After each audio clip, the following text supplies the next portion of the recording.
Our guest is Mr. Edward Norton. Hello. How are you? I'm very well. How are you? Good.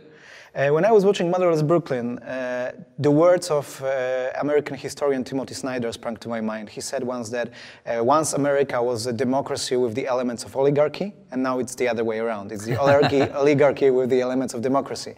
And it sprang to my mind because I think your film is, among other things, about that. Yes, I'm glad you said that. I think actually there's a line in it where my character talks about his mentor saying to him that before World War II, America was engaged in building itself by taking care of each other. Yeah.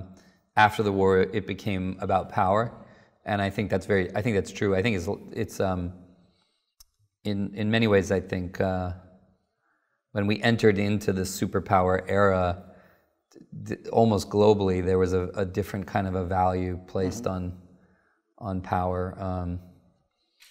Yeah, I think this question, this argument of whether we're going to define our societies by empathy, caring for each other, or by strength is pretty alive right now. Yeah, it is pretty relevant, and this idea that you can have democracy, formally you can have democracy, but in reality it's just a facade, yeah. And behind it you have this, raw power and brute force, and the character played by Alec Baldwin defines that really, and I think it's really relevant even when you, not only in the United States. No, I think it's going on. I mean, my friend, I have a Mexican friend, he's a journalist for Univision, something, and when he saw the film, he said, wow, it's really about Latin America. This is the Latin American problem with the jefe, the big man, the boss, you know what I mean? And the romance that we still fall under for people saying, me and only me, I'm the one you need, that's it. It's astonishing that in 2019 we're still having this conversation, but we are. I think that one of the greatest genres to talk about power and this kind of entanglement of power is the neo-noir genre, and I feel that your film is pretty much in this genre. It immediately Chinatown came to my mind, for example, and so I understand it was a conscious genre choice on your part to do this detective convention, neo-noir, so on. I think noir, when it's good, it's about everything we're talking about. It's saying we have to look at what's going on in the shadows. That's what it is, literally. What's going on in the dark, what's going on underneath. And when it's good, it can be really good, really healthy to challenge the convention, challenge the narrative that we're all told about where we live, and say, actually, there's things going on that we should be very concerned about, I think, but I also like to mess around with things like that. I think in noir, usually the detective who's taking you into the shadows is usually pretty cool. I like the idea of a guy who's not so cool. Where your character is not Humphrey Bogart. Exactly, and I also think noir often has a very cynical view, that you cannot affect things, that you should not have messed with power, that, and I like the idea that possibly that the opposite, that this detective can become more moral, that he can realize he wants to fight and that we have to fight. I don't think you can have noir that only has a bleak view in the end.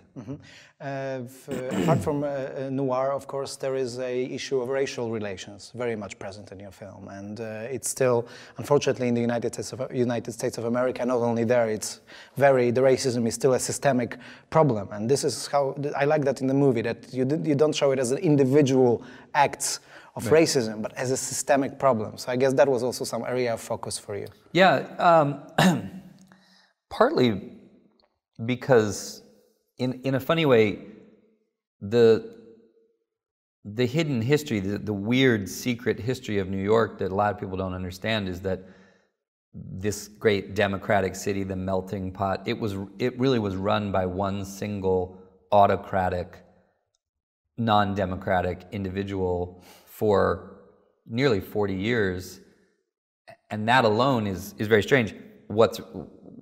In a way, what what's amazing is that what he did was also very racist and discriminatory, and he was so powerful that he actually sort of structured New York as a city in discriminatory ways. Mm-hmm.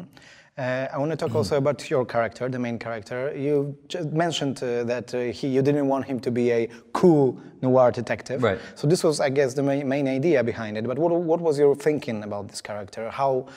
It's based on a book, of course, but what really drew your attention to this character, and what do you like about him? Well, I think that he has Tourette syndrome and obsessive compulsive disorder, so he's kind of a wonderfully chaotic character, and the way that his mind plays with words is very it's funny, it's also sad, it's also lonely. It's kind of this it's just rich. But I think that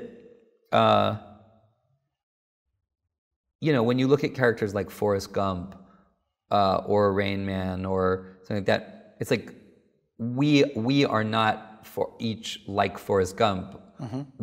We don't have Tourette syndrome and obsessive compulsive disorder, but characters with a heightened thing, we see ourselves in them, because I don't have Tourette syndrome, but we all understand the feeling of loneliness. Yeah. We understand the feeling of not being seen or being underestimated, and sometimes I think when a character has a heightened problem, it accelerates our empathy. Mm-hmm. We immediately sympathize, and then what we're really doing in a way is we're remembering the way we want to be. Mm-hmm. Like a character like that, it pulls out the better angels in us, and we remember, like, I want to be on the side of people like that, not bullies. Yeah. But also, honestly, I think it's that we see ourselves in them. Mm-hmm. Even though, Forrest Gump is in love with Jenny, he doesn't understand, in a way, you watch, everyone's putting him down, but he's the one who actually has the wisdom, which is just pure love. And they're the ones creating the chaos, Yeah. And in a way, you say to yourself, like, that's a better way to be. I want to be pure like that, you know what I mean? And I think that's, to me, characters that create empathy are very moving. I think they pull out of people a response that reminds them that that's the way they want to be in the world in some ways. And also a great job for an actor to play them, I guess. Yeah, sure, that too. Thank you very much. Pleasure, yeah.